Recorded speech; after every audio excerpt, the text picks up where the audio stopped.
Harta tidak akan membuat mereka bahagia. Tetapi yang mereka cari dan yang bisa mereka nikmati adalah ketika mereka, harta yang mereka punya, kepemilikan yang mereka punya, itu bisa membuat orang lain bahagia. Saat itulah mereka bahagia. Bapak, Ibu, Saudara dan saya melakukan hal itu karena kita sedang berusaha untuk memberi teladan kepada anak-anak kita. Teladan yang gak akan pernah mereka lupain. Teladan tentang bagaimana mengelola harta yang Tuhan percayakan kepada mereka. Percaya, anak-anak kita juga akan merasa punya pemahaman tentang bahagia yang gak umum. Bahwa aku bisa bahagia bukan karena aku menerima, namun aku bisa merasakan bahagia, merasakan dicintai, merasakan dikasihi adalah ketika aku melakukan itu kepada orang lain.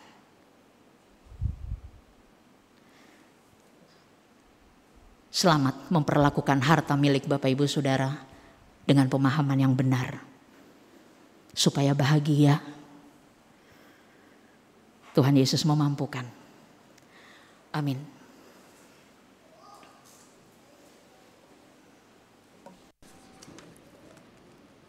Bapak Ibu, kita akan mendengarkan persembahan pujian yang akan disampaikan oleh Paduan Suara Cinda.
Maranatha.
Jemaat, marilah bersama dengan setiap orang percaya dalam berbagai keadaan dan pergumulan. Mari kita mengakui iman percaya kita dengan menyatakan pengakuan iman rasuli. Aku percaya kepada Allah, Bapa yang Maha Kuasa, Khalik langit dan bumi, dan kepada Yesus Kristus, anaknya yang tunggal Tuhan kita, yang dikandung dari Roh Kudus, lahir dari anak darah Maria, yang menderita sengsara di bawah pemerintahan Pontius Pilatus, disalibkan, mati dan dikuburkan, turun ke dalam kerajaan maut. Pada hari yang ketiga, bangkit pula dari antara orang mati, naik ke surga, duduk di sebelah kanan Allah, Bapa yang Maha Kuasa, dan dari sana ia akan datang untuk menghakimi orang yang hidup dan yang mati. Aku percaya kepada Roh Kudus, gereja yang kudus dan am, persekutuan orang kudus, pengampunan dosa, kebangkitan orang mati, dan hidup yang kekal. Amin.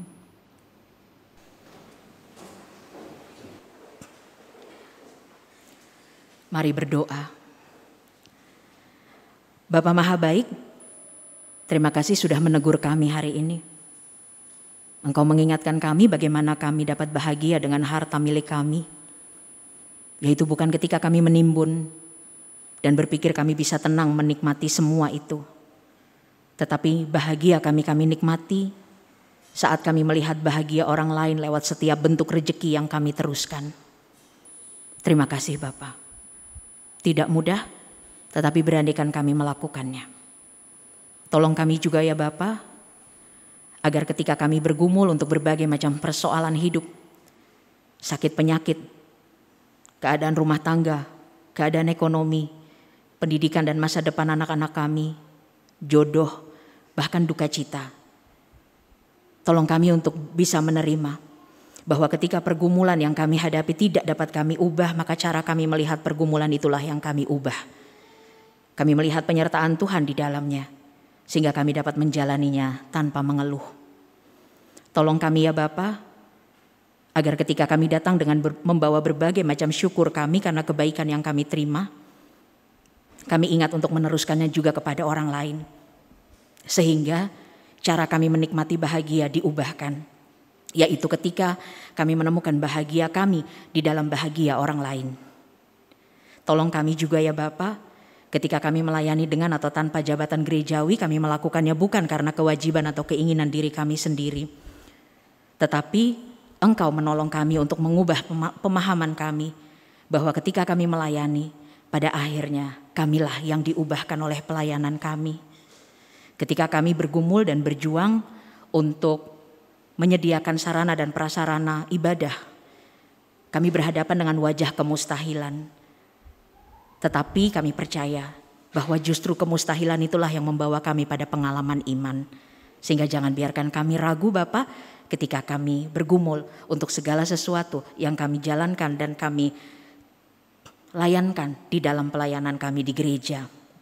Kami juga mau berdoa sebagai seorang anak bangsa.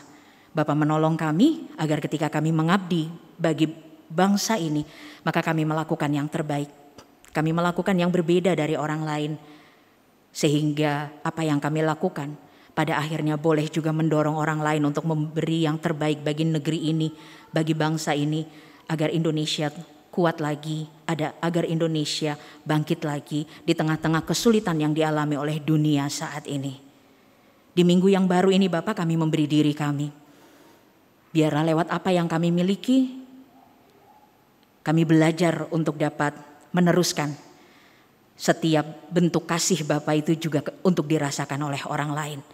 Sehingga di minggu ini pemahaman yang baik mengenai harta milik itu dapat kami terapkan kepada orang-orang di sekeliling kami. Dan minggu ini dapat kami jalani dengan bahagia ketika kami menikmati bahagia itu lewat bahagia sesama kami. Doa kami sampaikan kepadamu Bapa di dalam nama Tuhan Yesus yang telah mengajar kami berdoa bersama. Bapa kami yang ada di surga, dikuduskanlah namamu, datanglah kerajaanmu, jadilah kehendakmu di bumi seperti di surga.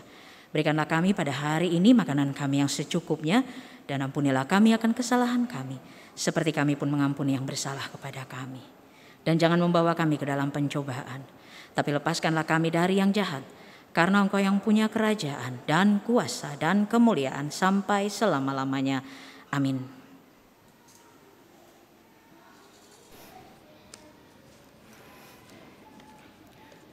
Jemaat Tuhan, kini saatnya bagi kita untuk menyatakan rasa syukur kita kepada Tuhan.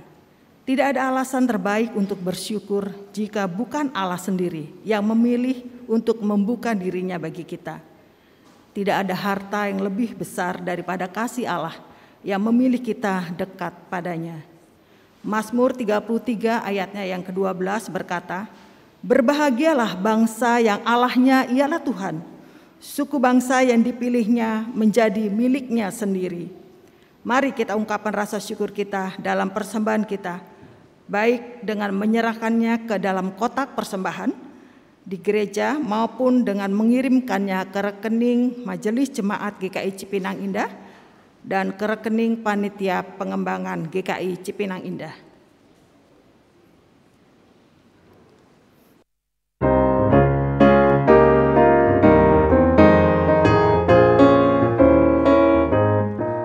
Besarlah untungku jika Yesus milikku, bersuka jiwaku karena damai yang penuh.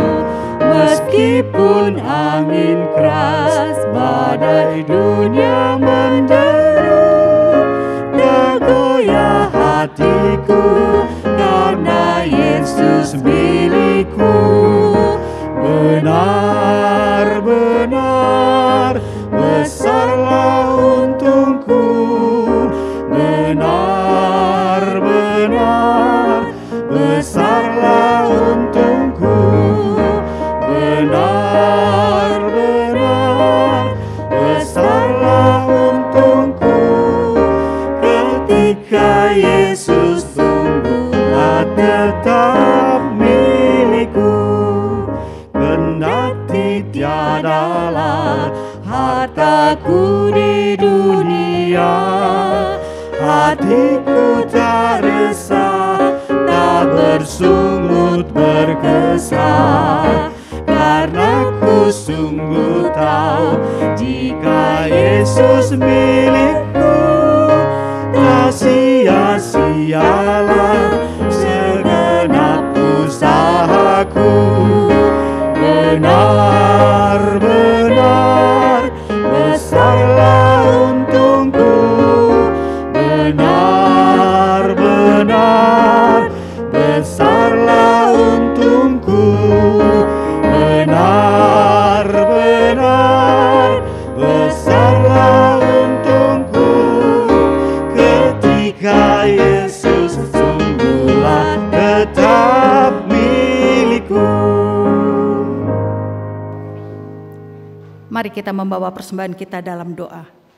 Segala puji dan syukur, hormat dan sembah ya Bapa, kami naikkan ke hadirat-Mu yang Maha Kudus. Kalau pada saat ini dengan penuh sukacita, kami boleh memberikan persembahan ke hadapan-Mu. Itulah ungkapan rasa syukur kami atas setiap berkat, kasih, dan anugerah yang Kau limpahkan dalam kehidupan kami, baik dalam pekerjaan maupun usaha kami. Terima kasih Tuhan, harta yang kami miliki semua berasal daripada-Mu. Biarlah kami boleh memberikan persembahan ini sebagai ungkapan rasa syukur kami atas berkat yang Kau limpahkan dalam kehidupan kami setiap hari. Terima kasih Tuhan, Engkau juga boleh pakai persembahan ini untuk melayani, baik itu bagi jemaat-Mu di GKI Cipinang Indah, baik juga kami melayani sesama kami. Ajarkan kami untuk menjadi saluran berkat bagi orang lain. Ajarkan kami untuk peduli terhadap sesama kami. Terima kasih Tuhan, terimalah persembahan ini. Hanya dalam nama Tuhan Yesus kami berdoa dan mengucap syukur. Amin. Lanjutkanlah perjuangan kita di tengah keluarga, gereja, dan masyarakat dengan tetap hidup bergantung kepada Allah di dalam sukacita bahagia yang kita temukan di dalam Kristus.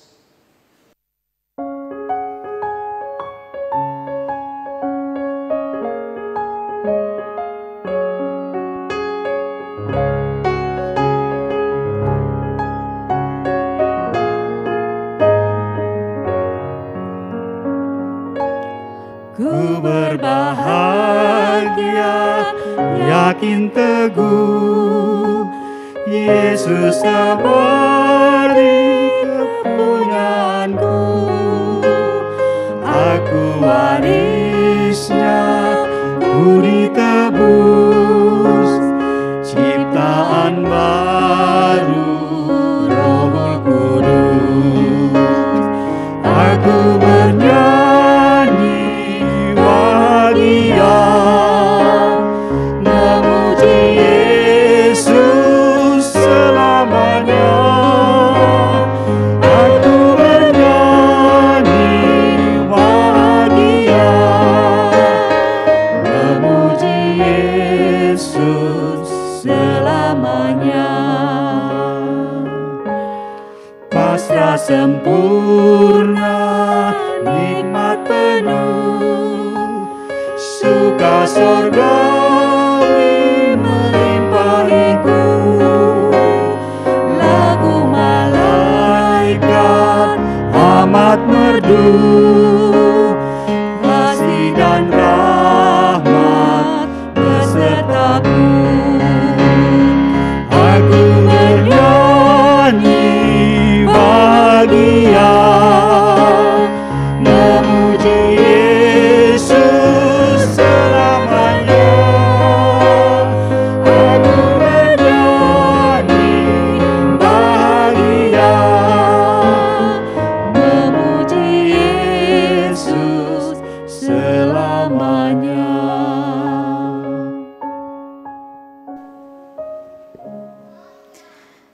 Umat Tuhan, arahkanlah hatimu kepada Tuhan. Kami mengarahkan hati kami kepada Tuhan. Jadilah saksi Tuhan dalam seluruh hidup saudara. Kami hendak menjadi saksi Tuhan dalam seluruh hidup kami, Terpujilah Tuhan. kini dan selamanya. Kini terimalah berkat dari Tuhan. Tuhan memberkati engkau dan melindungi engkau. Tuhan menyinari engkau dengan wajah-Nya dan memberi engkau kasih karunia. Tuhan menghadapkan wajah-Nya kepadamu dan memberi engkau damai sejahtera. Haleluya. Amin.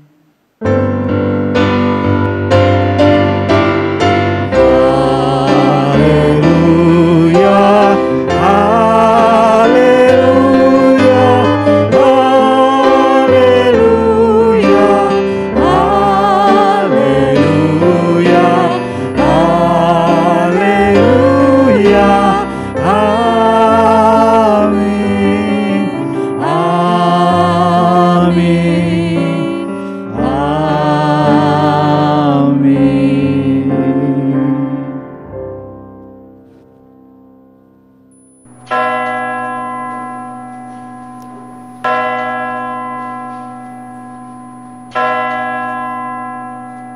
Mari kita bersaat teduh sejenak.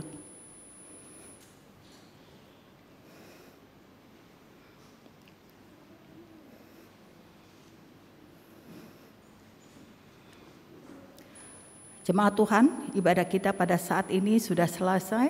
Selamat hari Minggu, Tuhan Yesus memberkati. Amin.